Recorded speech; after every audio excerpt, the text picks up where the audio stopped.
Muy bien, pues si les parece bien, vamos a comenzar nuestra clase del día de hoy. Como verán, seguimos encomendados a San Juditas Tadeo, primo hermano de nuestro Señor Jesucristo, que sigue de visita en México y parece rockstar.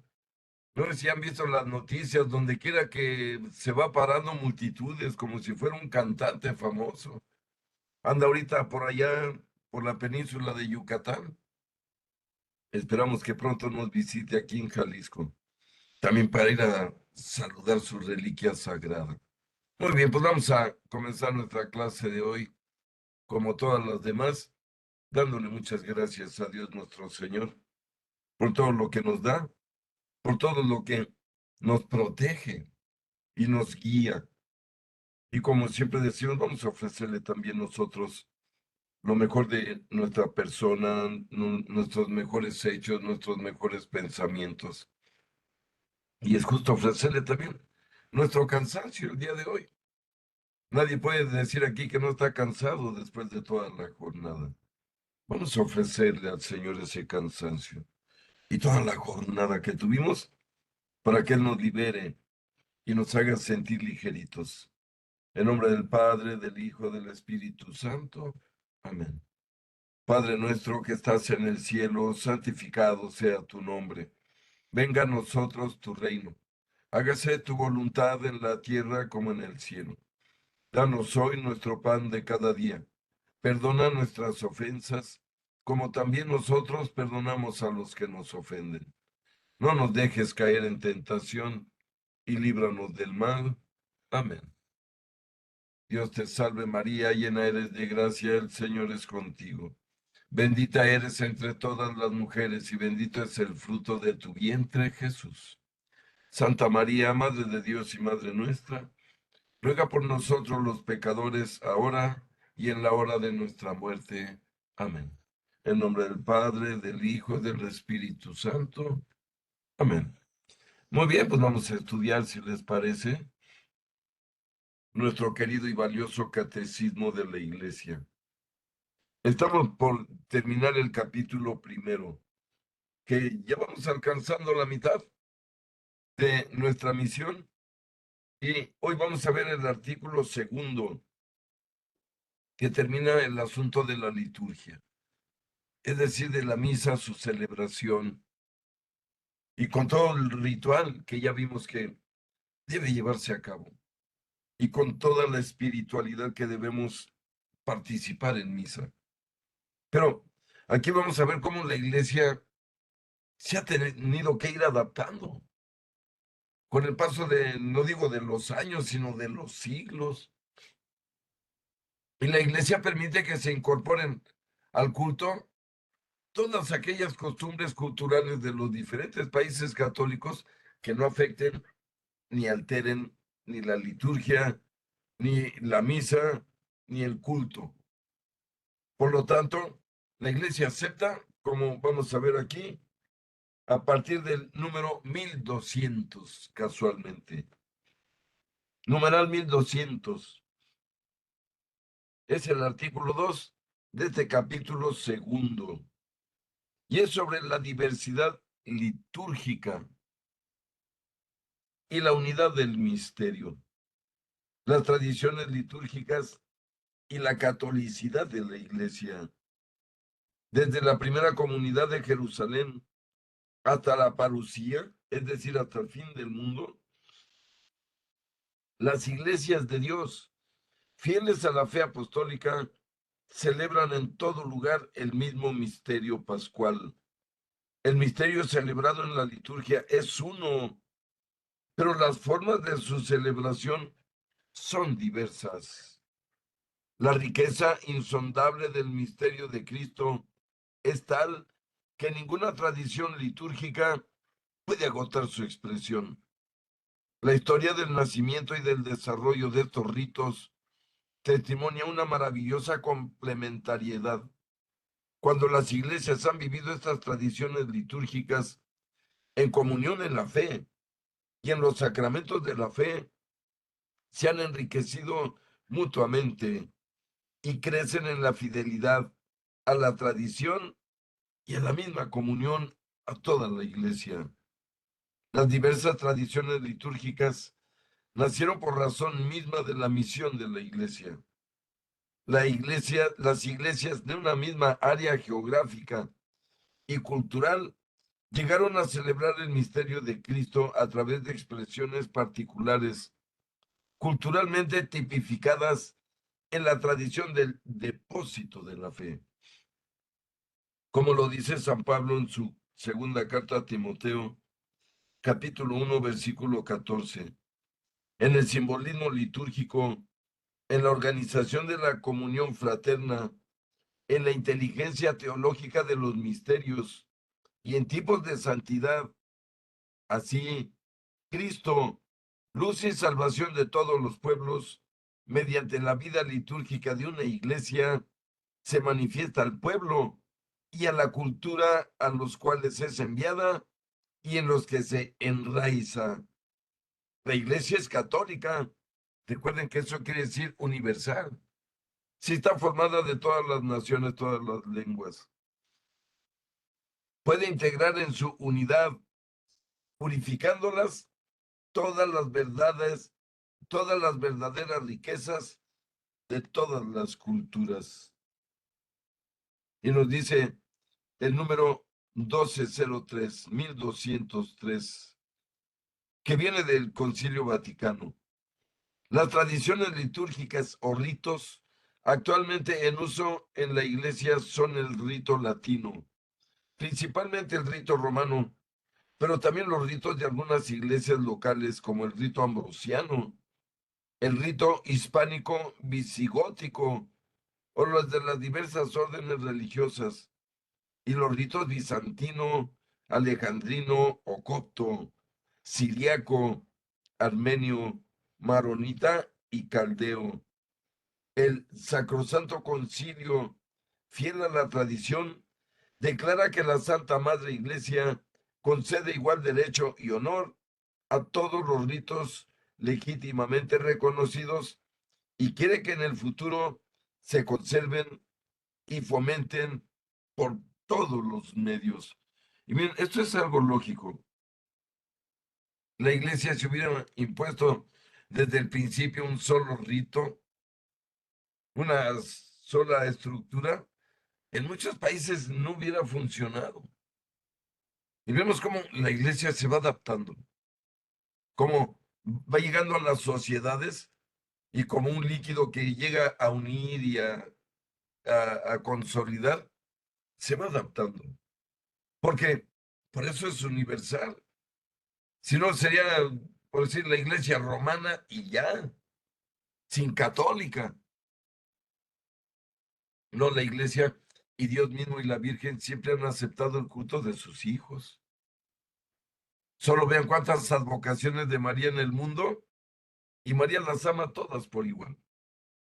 Y perdónme lo que voy a decir, pero hay algunas advocaciones de María, algunas pinturas, algunas esculturas de ella que no son muy bonitas artísticamente, pero para María son igual de valiosas que la más primorosa y hermosa que también hayan hecho sus hijos. Porque, como vemos, es la respuesta del hombre. Entonces, la iglesia permite esa expresión de cada cultura, de cada pueblo. Y lo vamos a reconocer principalmente nosotros, queridos amigos, aquí en México. Esta imagen para nosotros es sumamente familiar, pero para un polaco, para un alemán, caray, esto lo permite la iglesia, pues claro. Estamos viendo aquí la fusión de lo prehispánico con lo cristiano y católico, y la iglesia lo acepta. ¿Por qué? Porque miren, las danzas pues, están en la Biblia. ¿Cómo iba a prohibir la iglesia danzantes cuando David fue danzante y le encantaba danzar? Y le daba, ves, tanto calor danzando al rey David que empezaba a quitarse la ropa para seguirle danzando a su señor. Miren, tan así que la esposa de David se enojó, se enfadó. Y le dice, parece un loco en lugar de ser el rey. Andas haciendo ahí bailes ridículos. Claro que el rey sabía lo que estaba haciendo. Hablamos del rey David, el creador de los 150 salmos, el que introdujo la música en el culto y la adoración, acuérdense. Fue el rey David el que metió la música ya con cantantes, con coro, con instrumentos que sonaban fuertísimo. Porque dicen, sin música no hay adoración. Las puras palabras no le agradan a Dios. Debe haber cantos, debe haber música. Miren, en el caso de los indígenas, pues la iglesia aceptó este asunto de las danzas, que la verdad son bonitas. De hecho, jalan multitudes solo para verlos danzar. La iglesia no ha aceptado. De eso está hablando el catecismo, exactamente. Pero vamos a verlo. Numeral 1204. Por tanto, la celebración de la liturgia debe corresponder al genio y a la cultura de los diferentes pueblos, para que el misterio de Cristo sea dado a conocer a todos los gentiles para obediencia de la fe, como lo dice San Pablo en Romanos capítulo 16, versículo 26. Debe ser anunciado, celebrado y vivido en todas las culturas, de modo que éstas no son abolidas, sino rescatadas y realizadas por él. La multitud de los hijos de Dios, mediante su cultura humana propia, asumida y transfigurada por Cristo, tiene acceso al Padre para glorificarlo en un solo espíritu. En la liturgia, sobre todo en la de los sacramentos, existe una parte inmutable, por ser de institución divina, de la que la Iglesia es guardiana y partes susceptibles de cambio, que ella tiene el poder y a veces incluso el deber de adaptar a las culturas de los pueblos recientemente evangelizados. Y miren, aquí hablo de la iglesia es guardiana y es inmutable. Miren, ¿a qué me refiero? Lo voy a explicar un poco. La iglesia, por ejemplo, cuando leemos hoy, ya ven que les comparto la palabra de Dios todos los días. Lo que leímos hoy aquí en México en la primera lectura, en el Salmo y en el Evangelio, lo leyeron todos los países del mundo que son católicos, todos. En China leyeron la misma lectura que leímos aquí, pero en chino. En Estados Unidos en inglés. En Francia en francés. En Corea en coreano. Pero la misma lectura. Por eso somos universales. Ahí la iglesia es inmutable y es universal. Miren, para explicarlo voy a hablar del mundo protestante. Y hablo solo de un día, el domingo.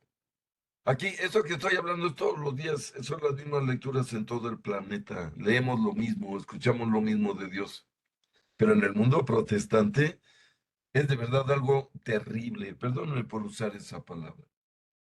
Hablo solo del domingo. El domingo, ¿saben de qué habla el pastor del templo que ven ahí cerca de su casa? De lo que le inspira el Espíritu Santo, entre comillas, a él. Y si hay un templo en la misma ciudad, de la misma secta, ahí el pastor decide qué va a decirle a sus borreguitos. Y así, miren, y lo que está leyendo el pastor de Inglaterra no lo está leyendo el pastor de Estados Unidos. Es algo terrible para ellos. Miren, lo que lee un pastor en California no lo lee el mismo pastor de la misma secta que está en Texas. Cada uno decide qué va a leer. Yo tengo un hermano que es pastor evangélico, se los recuerdo.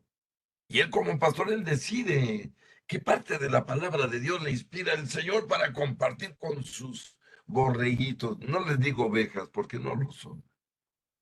El borrego es el que sigue sin razonar.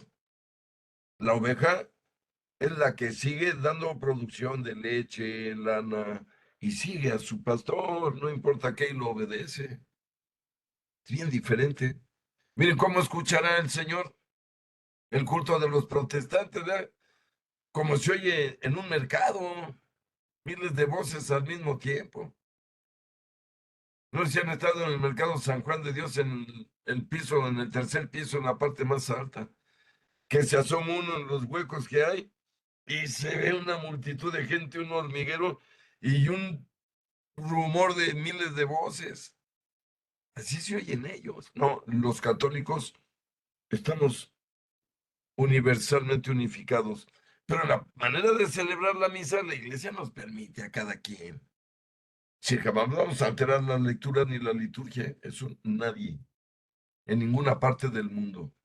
Pero sí la manera en que celebramos, obviamente.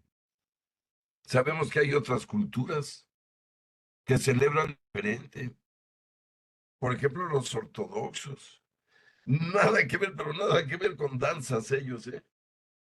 Ni vestimentas indígenas. Miren, los ortodoxos son los descendientes de las iglesias que fundaron los apóstoles para que entiendan este asunto.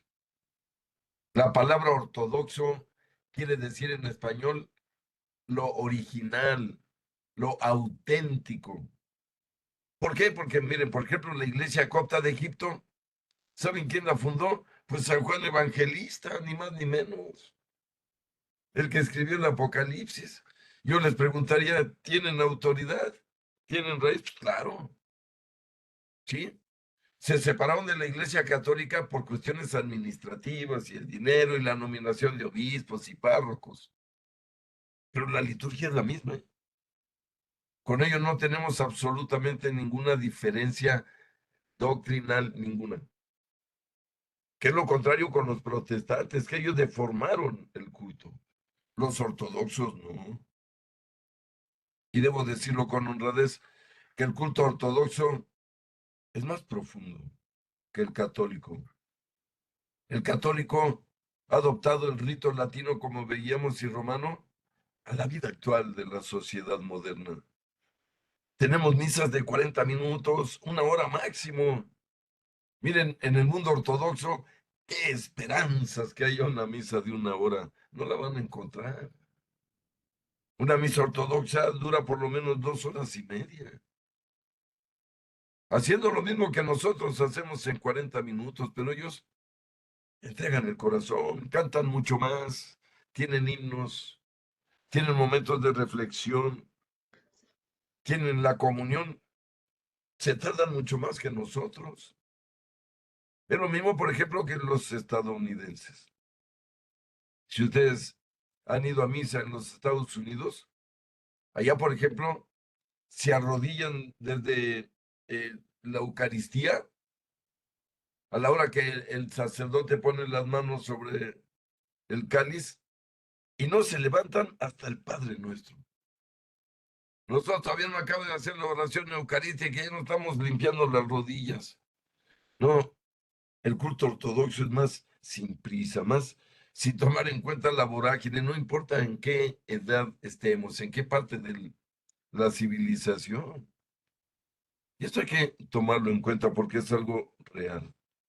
Pero dice el Catecismo, 1206, la diversidad litúrgica puede ser fuente de enriquecimiento, pero también puede provocar tensiones, incomprensiones recíprocas e incluso cismas. En este campo es preciso que la diversidad no perjudique a la unidad. Solo puede expresarse en la fidelidad a la fe común, a los signos sacramentales que la Iglesia ha recibido de Cristo y a la comunión jerárquica. La adaptación a las culturas exige una conversión del corazón y, si es preciso, rupturas con hábitos ancestrales incompatibles con la fe católica. Y esto es cierto. Ya les decía que en realidad con las iglesias ortodoxas hemos tenido divisiones. La palabra exacta es cismas. Miren, el mayor cisma comenzó en el año 1054. Pero ya había habido un cisma desde el año 650 más o menos. ¿Por qué eran los problemas? Porque el Papa en Roma quería imponer obispos quería imponer parroquias, quería definir diócesis. En aquellos países donde la iglesia había sido fundada por los apóstoles, insisto, por Juan, por Andrés, por Lucas. Perdón, Lucas no fue apóstol, pero hablo de los apóstoles. Mateo, Felipe, todos ellos fundaron las iglesias que hoy llamamos ortodoxas. ¿Qué países son? Pues la iglesia ortodoxa de Griega, la iglesia ortodoxa de Turquía, la iglesia ortodoxa rusa, la iglesia ortodoxa de Hungría. Ustedes saben de lo que estamos hablando.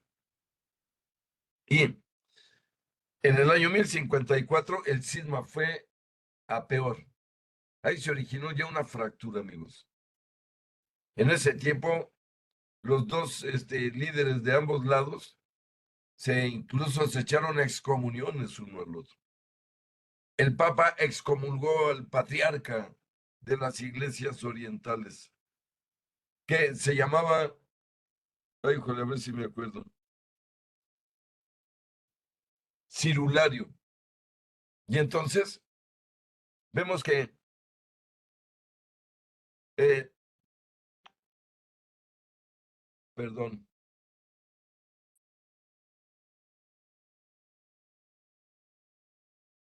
perdónenme, algo pasó. Voy a recobrar las imágenes.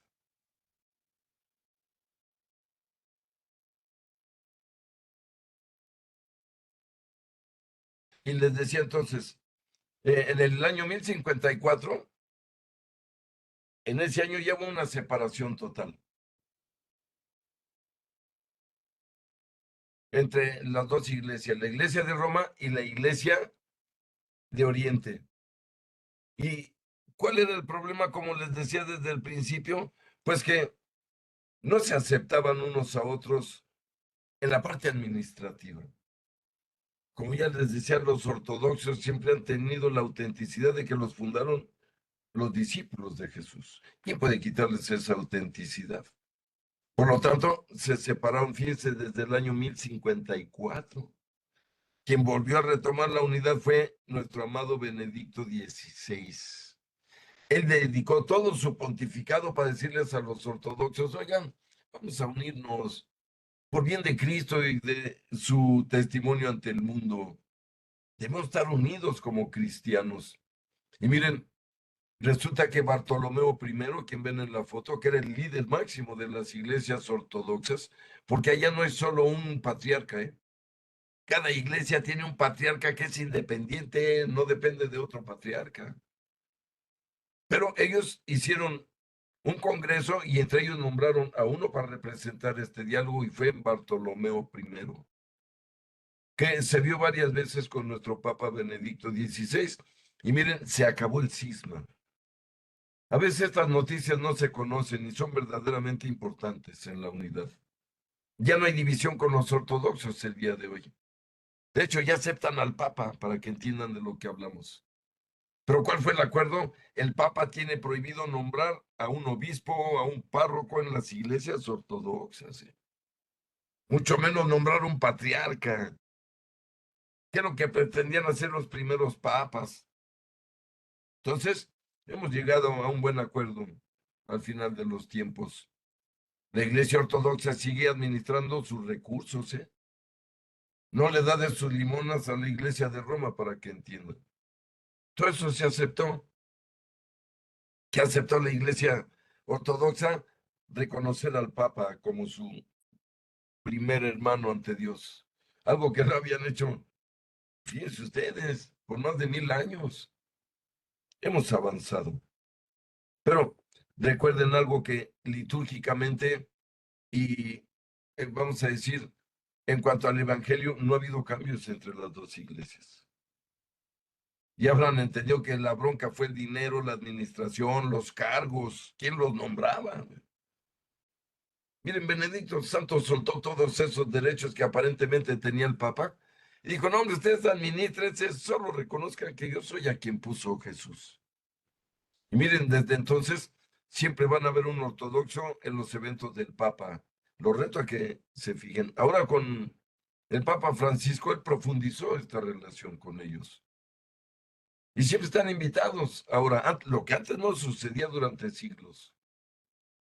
Por eso, la iglesia, como estamos viendo, debe permitir que todas las iglesias desarrollen sus culturas, sus tradiciones, mientras no alteren el transcurso de la adoración a Dios. Pero miren, vamos a ver un pequeño resumen para terminar ya todo el capítulo. Y estamos hablando del numeral 1207, que nos dice: conviene que la celebración de la liturgia tienda a expresarse en la cultura del pueblo en que se encuentra la iglesia, sin someterse a ella. Por otra parte, la liturgia misma es generadora y formadora de culturas. Y esto es cierto. Cada pueblo interpreta diferente a Cristo, eso es lógico. Pedro interpretó a Jesús de una manera, Pablo lo interpretó de otra. Yo puedo interpretar a Jesús de una manera y ustedes lo pueden interpretar de otra. Todas son válidas. Es el mismo Jesús que a uno nos llega y nos toca de una manera, a otros de otra. Por eso cuando Dios hablaba en el Antiguo Testamento, decía: yo soy el Dios de Abraham, el Dios de Jacob y el Dios de Isaac. Mire, es muy importante esto, incluso con respecto a la gramática. Dios no decía en el Antiguo Testamento: yo soy el Dios de Abraham, de Jacob y de Isaac. Nunca lo dijo así. Decía siempre: yo soy el Dios de Abraham, soy el Dios de Jacob y soy el Dios de Isaac. ¿Por qué? Porque Abraham procesó a Dios de una manera. Ese era el Dios de Abraham, el que manifestó a Abraham con su vida. Ese fue el Dios de Abraham, fue el que entendió a Abraham, fue como lo interpretó y cómo llevó a cabo la misión que le mandó. El Dios de Jacob fue diferente, es el mismo Dios, no nos confundamos. Pero Jacob lo procesó diferente, lo transmitió diferente, tal vez lo obedeció diferente. Y es de lo que habla aquí el catecismo. Cada uno de nosotros va a definir a Jesús de diferente manera en su propia vida. Pero sigue diciendo el numeral 1209, perdón, el 1208. Las diversas tradiciones litúrgicas o ritos legítimamente reconocidas por significar y comunicar el mismo misterio de Cristo manifiestan la catolicidad de la iglesia. Ya hablábamos de las iglesias ortodoxas. Y de paso aprovecho, miren, todos los santos que conocemos se les llaman íconos. Es algo muy bonito el arte de las iglesias ortodoxas. Tal vez todos tenemos alguna imagen que es un ícono. Ellos desarrollaron este arte, claro que lo hacían con hoja de oro y con pinturas valiosísimas. Así se manifiesta la cultura oriental. Así se manifiesta el culto de las iglesias ortodoxas, con estas imágenes tan hermosas. Pero sigue diciendo el 1209. El criterio que asegura la unidad en la pluriformidad de las tradiciones litúrgicas es la fidelidad a la tradición apostólica, es decir, la comunión en la fe y los sacramentos recibidos de los apóstoles. Comunión que está significada y garantizada por la sucesión apostólica. Y ahí, amigos, termina el la primera, estamos hablando del capítulo segundo. Vamos a iniciar no solo el capítulo tercero, sino también, como les decía, la segunda sección de nuestro catecismo. ¿Y de qué nos va a hablar ahora? Ya nos va a sacar un poco de la misa. Ya vamos dejando atrás la misa y su importancia vivificante y salvadora. Pero ahora vamos a analizar y estudiar los 7 sacramentos de la iglesia.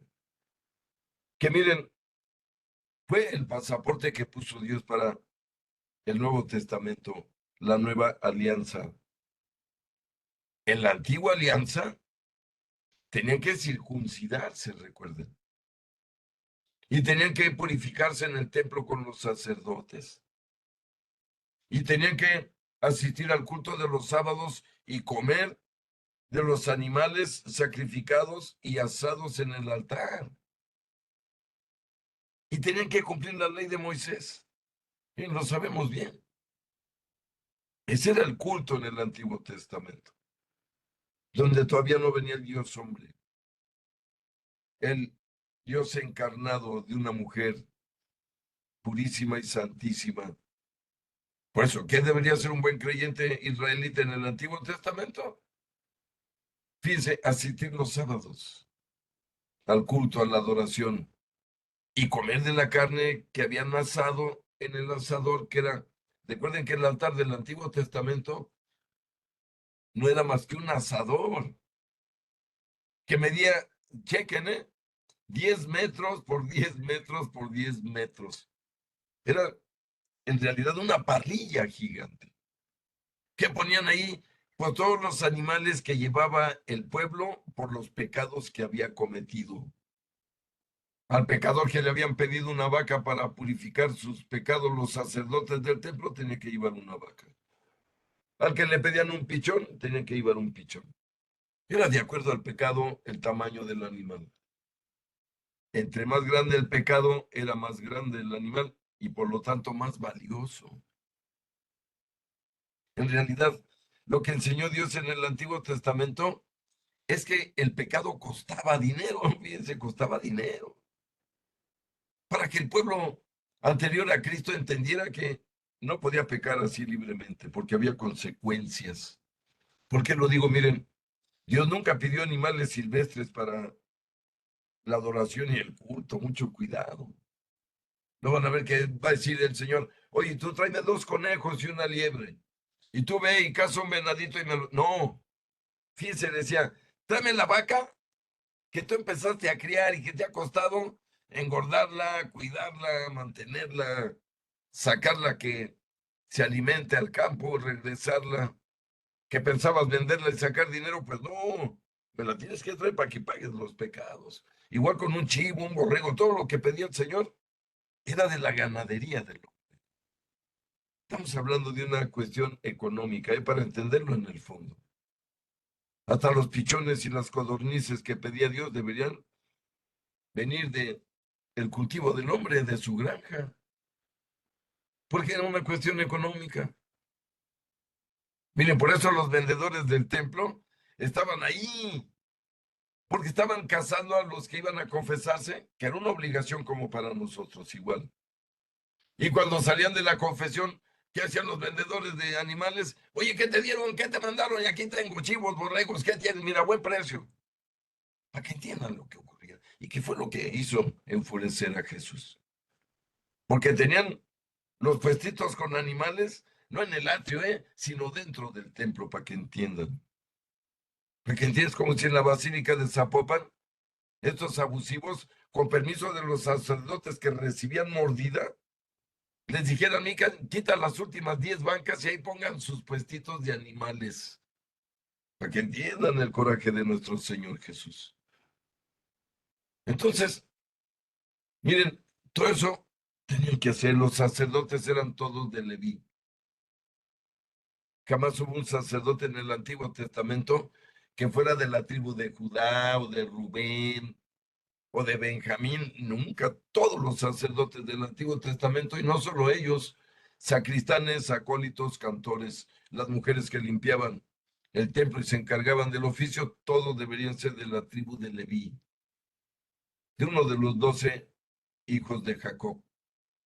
Pero, miren, llega el Nuevo Testamento, llega Jesucristo, el hombre de Dios, e instaura el culto verdadero y eterno.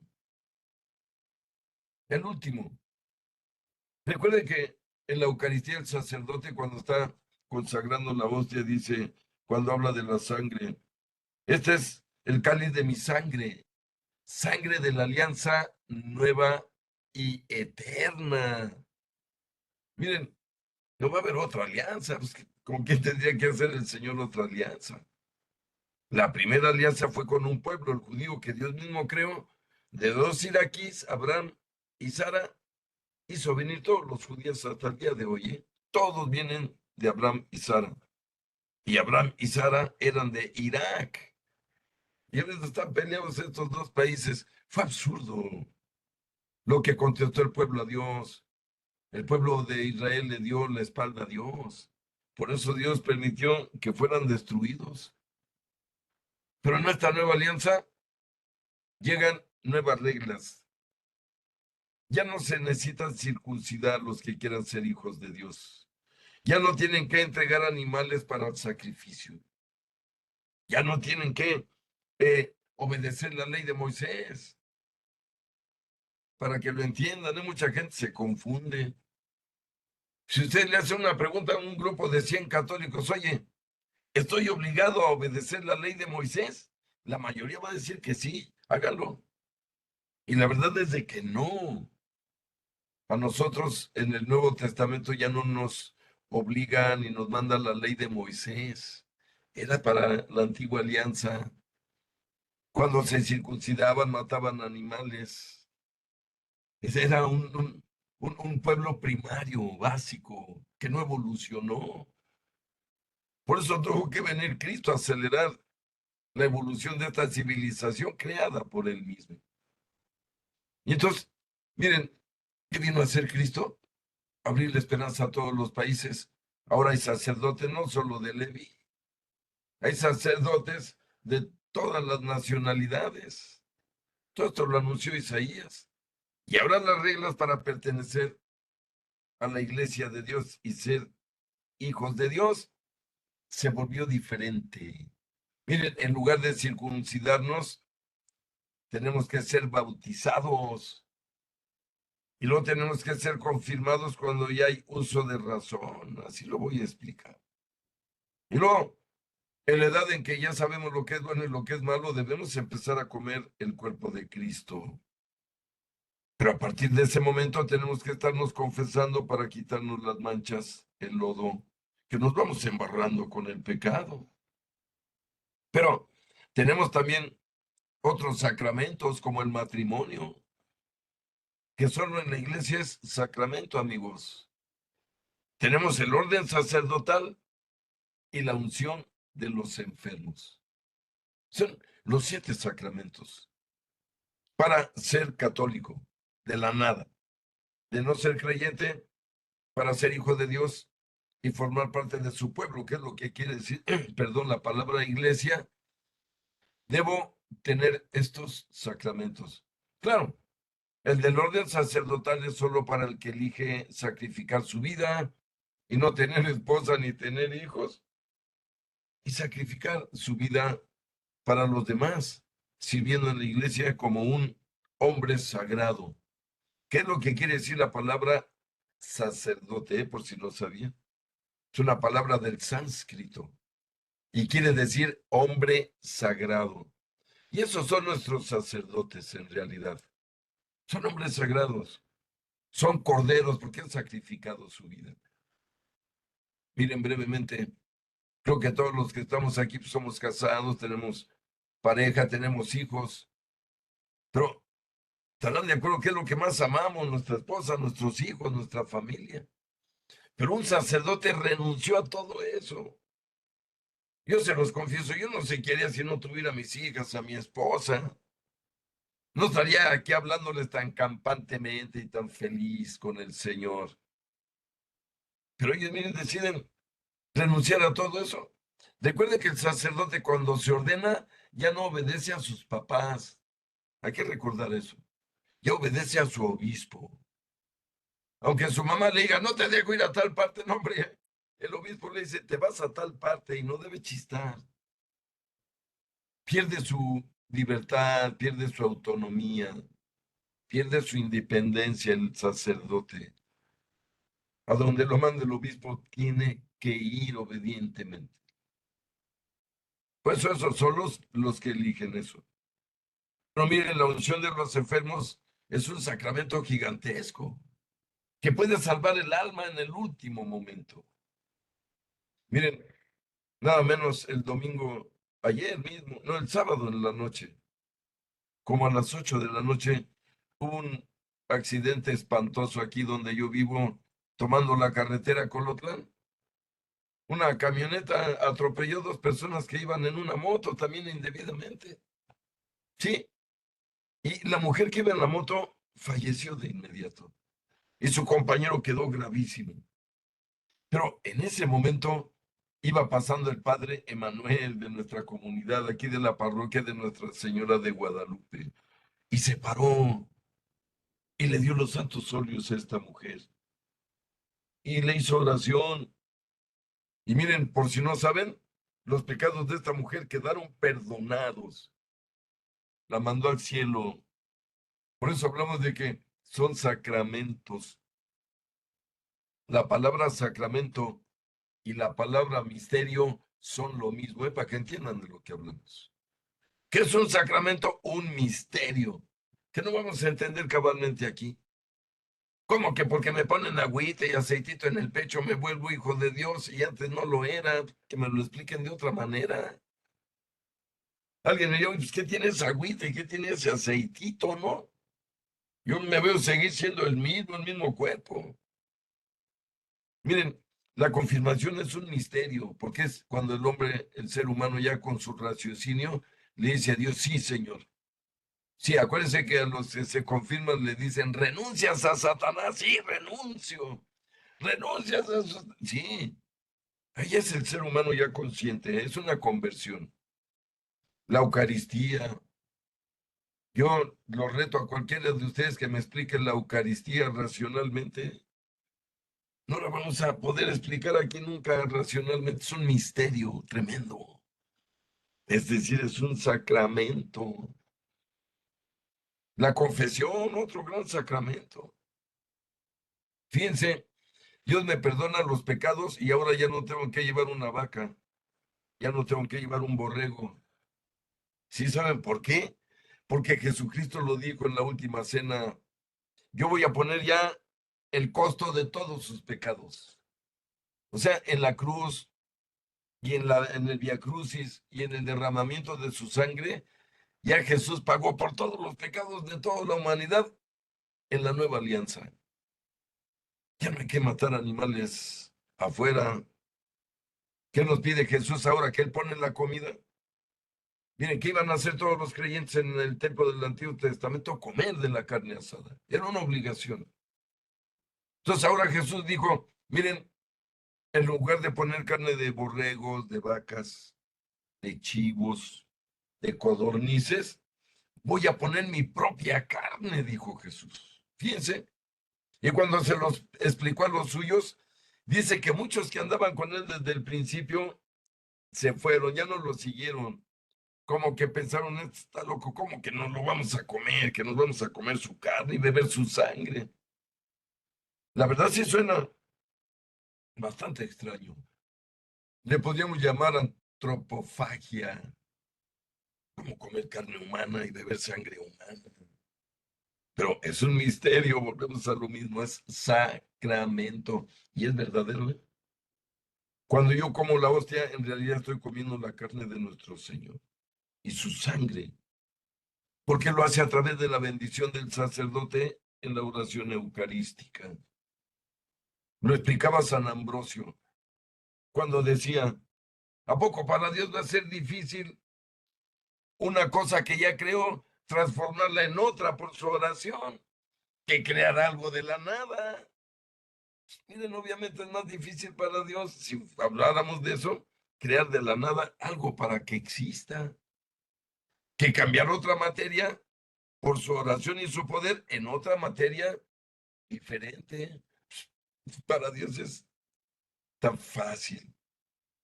Por lo tanto, amigos, ese es el cambio que trajo Dios al mundo, al planeta, las nuevas maneras de hacernos hijos de Él, de pertenecer a su pueblo. Pero vamos al texto del catecismo. Numeral 1210 y estamos en la página 349 de nuestro catecismo. Y dice, miren, los sacramentos de la nueva ley fueron instituidos por Cristo y son 7. a saber, bautismo, confirmación, Eucaristía, penitencia, unción de los enfermos, orden sacerdotal y matrimonio. Los 7 sacramentos corresponden a todas las etapas y todos los momentos importantes de la vida del cristiano. Dan nacimiento y crecimiento, curación y misión a la vida de la fe de los cristianos. Hay aquí una cierta semejanza entre las etapas de la vida natural y las etapas de la vida espiritual. Y en efecto, amigos, bien, los sacramentos, si analizamos, nos van acompañando en las diferentes etapas de nuestra vida. Nos bautizan cuando somos pequeños. Nos deben confirmar cuando ya tenemos uso de razón. Hay que entender esto. Ahí la iglesia pues cometió una incorrección durante siglos. ¿A qué me refiero? A mí me confirmaron cuando tenía 6 meses de edad, porque aprovecharon la ida del obispo en Arandas, Jalisco, para bautizarme, perdón, para confirmarme. Pero eso era indebido. Ahora ustedes saben que la confirmación son 2 años de clases para chamacos mayores de 11, 12 años. Deben estar conscientes, deben recibir ahora sí la conversión, decirle a Dios, ya te entendí, ahora sí voy a cambiar mi vida porque ya te entendí. Esa es la confirmación. Pero miren, aquí hablamos de que los sacramentos pues, no son más que el camino de la salvación para nosotros, que solo podemos encontrar en la Iglesia Católica, en ninguna otra. Bueno, en la Ortodoxa también.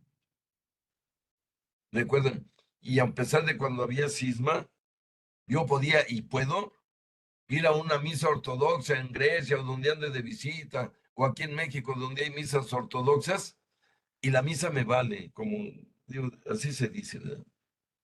Me hace buen efecto y puedo comulgar ahí, me puedo confesar con un sacerdote ortodoxo para entender esto. Los sacramentos son universales y traspasan las iglesias. Porque los puso Jesús, como estamos viendo en el catecismo. Miren, ¿qué haríamos si no nos hubiera dejado el Señor estos sacramentos, estas agarraderas, estas salvaciones? Y bien, lo digo porque la humanidad es diferente. Para la humanidad, para el mundo, el matrimonio es un acta civil. Para la iglesia, el matrimonio es un sacramento. Para entender la gran diferencia. El contrato civil se puede romper, se divorcian. Cada vez se divorcian más parejas. En la iglesia, el matrimonio no se puede romper. En la iglesia no hay divorcio. Puede haber declaraciones de nulidad de un matrimonio porque tuvo errores y fallas de origen. Pero si fueron bien casadas 2 personas con todos los requisitos, tienen que darle cuentas de Dios hasta que uno de los dos muera de ese matrimonio, porque es sacramento, no es un contrato civil que se puede cambiar, romper. Y miren, somos casados los que estamos aquí compartiendo esta clase. Díganme si no es un misterio sostener el matrimonio en pie, equilibrado, no es fácil, ni me digan que es fácil. En el matrimonio tenemos que dar más del 100% cada uno de los dos para que funcione. Debemos aplicar la tolerancia, la comprensión, la compasión.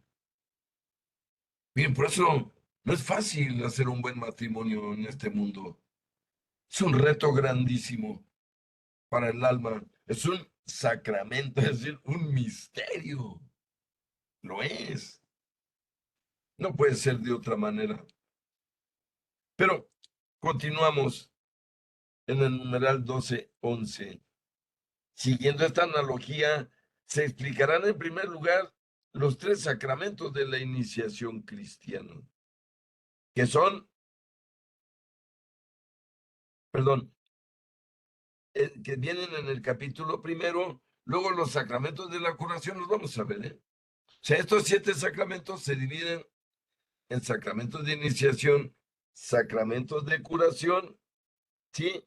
Y finalmente los sacramentos que están al servicio de la comunión y misión de los fieles en el capítulo 3. Ciertamente, este orden no es el único posible, pero permite ver que los sacramentos forman un organismo en el cual cada sacramento particular tiene su lugar vital. En este organismo, la Eucaristía ocupa un lugar único en cuanto sacramento de los sacramentos. Todos los otros sacramentos están ordenados a este como a su fin. Sí, porque miren, es fácil entenderlo. Es como si hablamos de la parte biológica de nuestro cuerpo. ¿Qué es lo que nos mantiene vivos? Díganme, la comida, comer y beber. Si no comemos, nos morimos. También en la Eucaristía nos da la vida en el Espíritu. También es comer.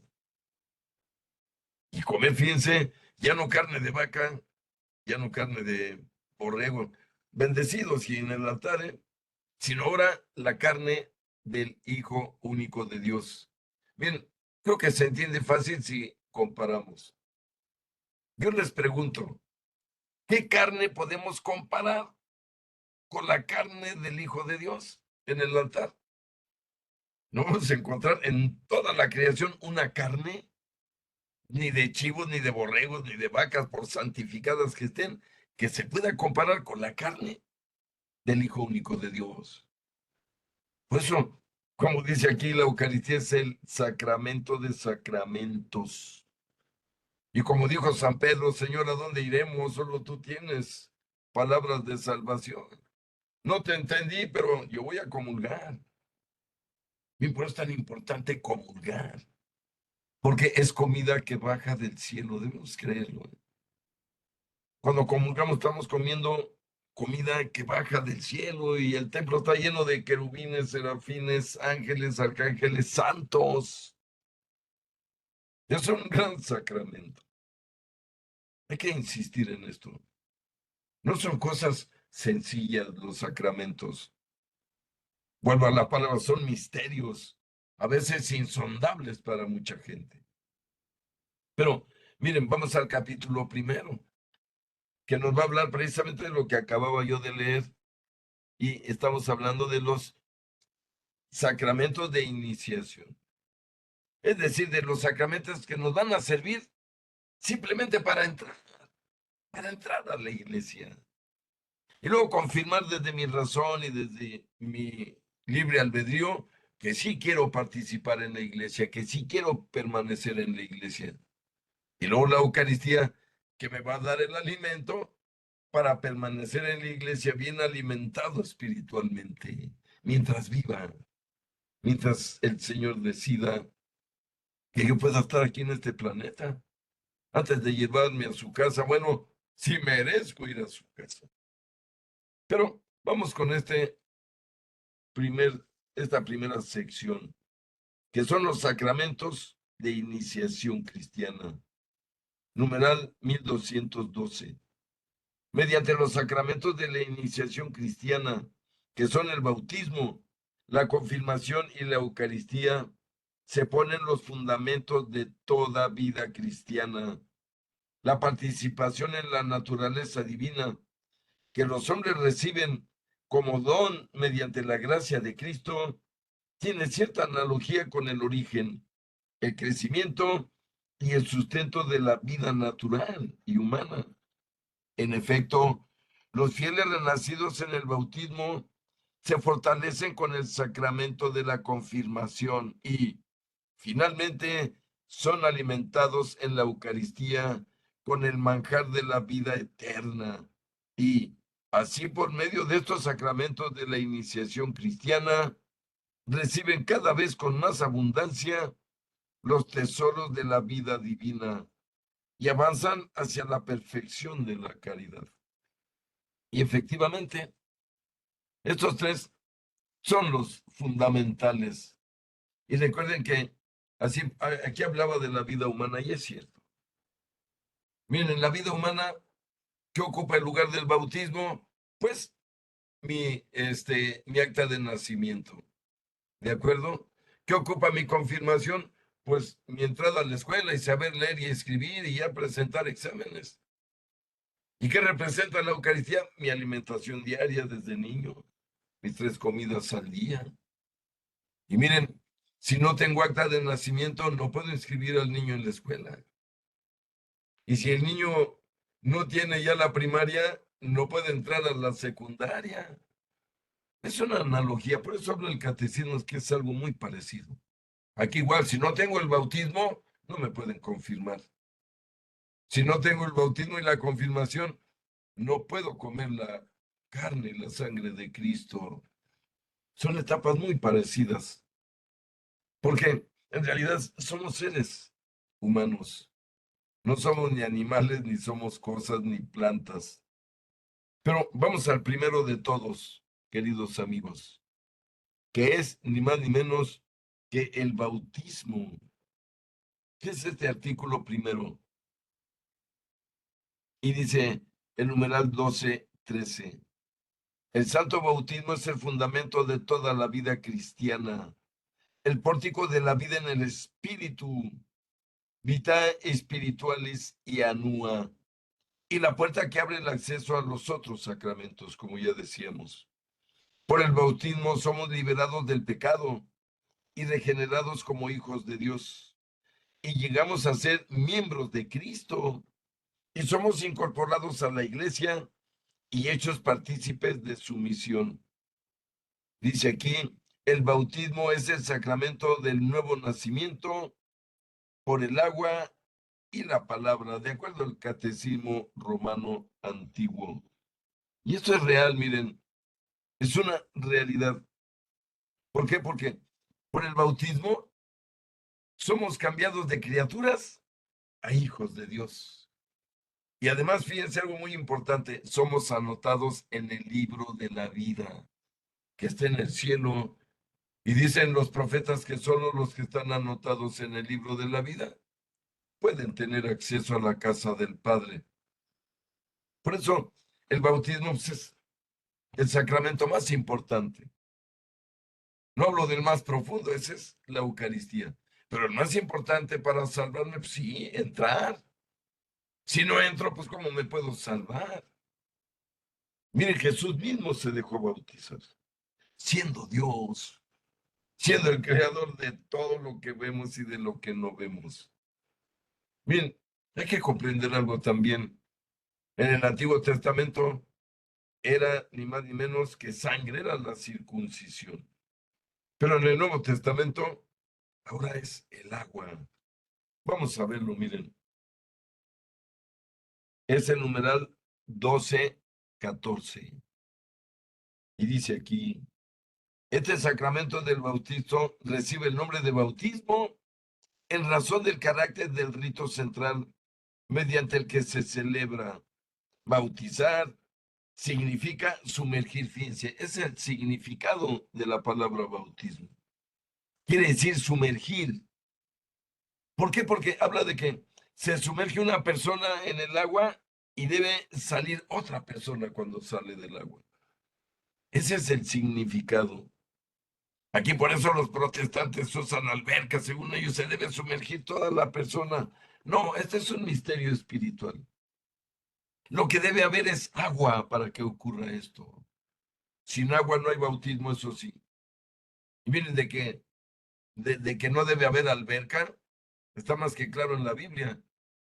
Recuerden que San Pablo fue a predicar a la familia de un carcelero que tuvo, que lo escuchaba hablar en la cárcel, se convirtió, le dijo, oye, ¿nos podrías bautizar a mí y a mi familia? Y fue Pablo y nos bautizó a todos, en su casa, ahí cerca de donde lo habían liberado de la cárcel. Obviamente ahí no había alberca, ¿eh? Podemos estar más que seguros. Y sin embargo, dice que Pablo bautizó a todos en el nombre del Padre y del Hijo y del Espíritu Santo. Lo que hace falta, amigos, es el agua. ¿Por qué? Porque el agua es superior a la sangre. Fíjense lo que digo. El agua es el elemento más valioso en la creación. Y se los recuerdo por si se les olvidó en algún momento. En el mundo, en el planeta, lo que da la vida a todo es el agua y el sol. Dos elementos lo sabemos bien. El sol pone la energía y el agua pone los nutrientes a través de la tierra. Y el agua, amigos, es la vida.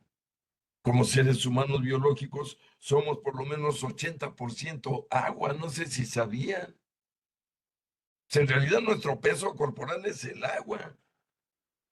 Si desecamos todos nuestros órganos, si me permiten, deshidratamos todo, pues el resto no pesa mucho.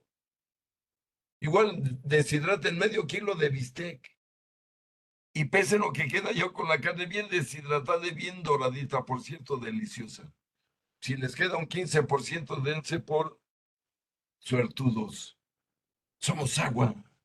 El planeta es agua. El agua es incontenible. El agua nos da la vida. ¿Qué les parece la ducha en su baño, el agua calientita, tibiecita?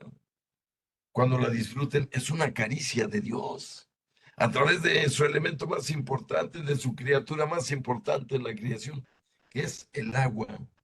Pero también les advierto, el agua es el poder más fuerte de la naturaleza para destruir en este planetita que están viendo. Ni un terremoto, ni una sequía, nada causa más destrucción que el agua.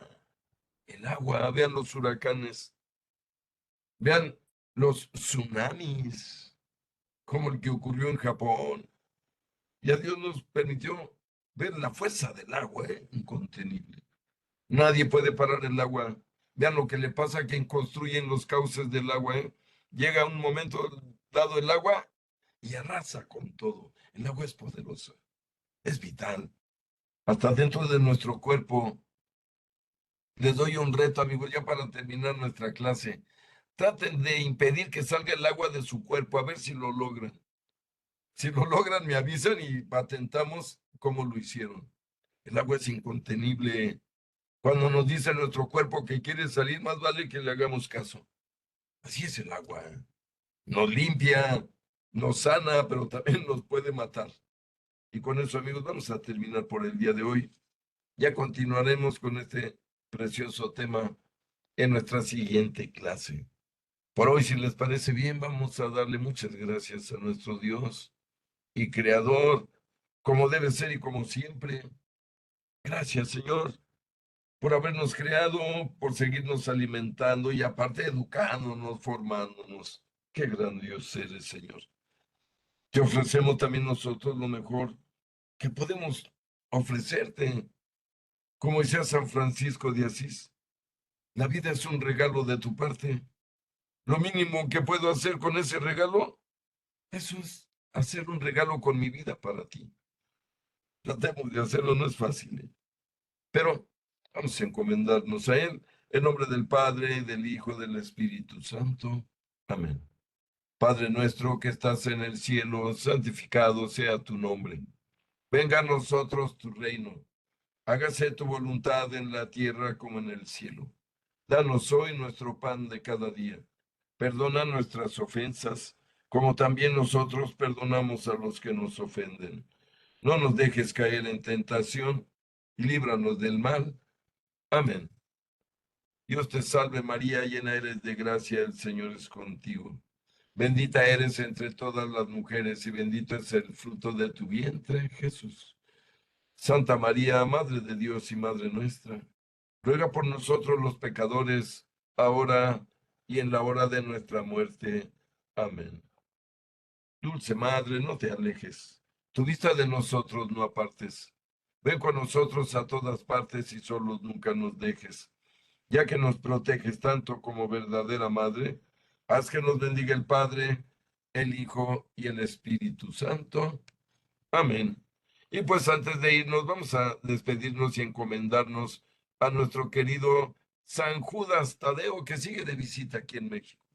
Anda por allá por la península de Yucatán. Estemos atentos cuando venga a México. Pero mientras tanto, San Judas, muchas gracias. Te queremos mucho.